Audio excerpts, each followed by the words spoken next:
April May నెలలో చేయవలసిన పని మొత్తం రైతులు మర్చిపోయాడంటే అతన్ని కూడా మనం శాశ్వతంగా మర్చిపోవాలి రైతులందరూ.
వ్యవసాయం బాగుండాలని అంటే, రైతు బాగుండాలని అంటే ఖచ్చితంగా ఏదైతే కెనాల్స్, కాలువలు, అదేవిధంగా డ్రైన్స్, ఈ రెండు కూడా అతి ముఖ్యంగా ఉండాలి.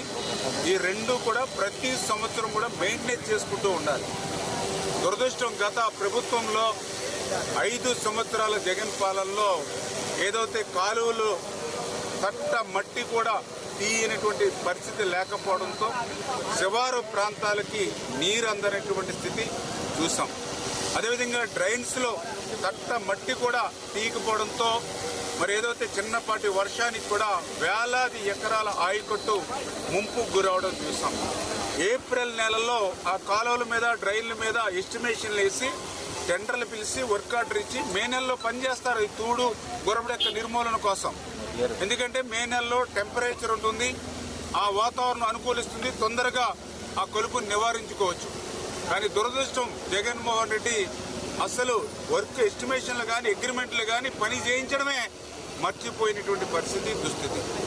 అందుకే ఈరోజు యుద్ధ ప్రాతిపదికన మేము అధికారంలోకి వచ్చిన వెంటనే ఎస్టిమేషన్లు వేయించుకుని మళ్ళీ అవి వెంటనే కడ మీటింగ్ పెట్టి దగ్గర 960 పనులకు నిధులు మంజూరు చేసి అవి కూడా ఆలస్యం కాకుండా మరి షార్ట్ టెండర్ పిలిచి వర్కులు ప్రారంభిస్తూ ఉన్నాం. మరి వచ్చే సంవత్సరం నుంచి నేను చెప్తూ ఉన్నా, ఏదైతే ఏప్రిల్ నెలలోనే ఎస్టిమేషన్లు వేసుకుని మరి ఏప్రిల్ నెలలోనే టెండర్లు పిలిచి ఏప్రిల్ నెలలోనే వర్క్ ఆర్డర్లు ఇచ్చి మే నెలలో రేపు రాబోయేటువంటి సంవత్సరం నుంచి కూడా ఒక బాధ్యతాయుతమైనటువంటి రైతు ప్రభుత్వంగా మే నెలలోనే పనులు చేసి చూపిస్తామని చెప్పి కూడా మీ ద్వారా అందరికి కూడా తెలియజేసుకుంటాం.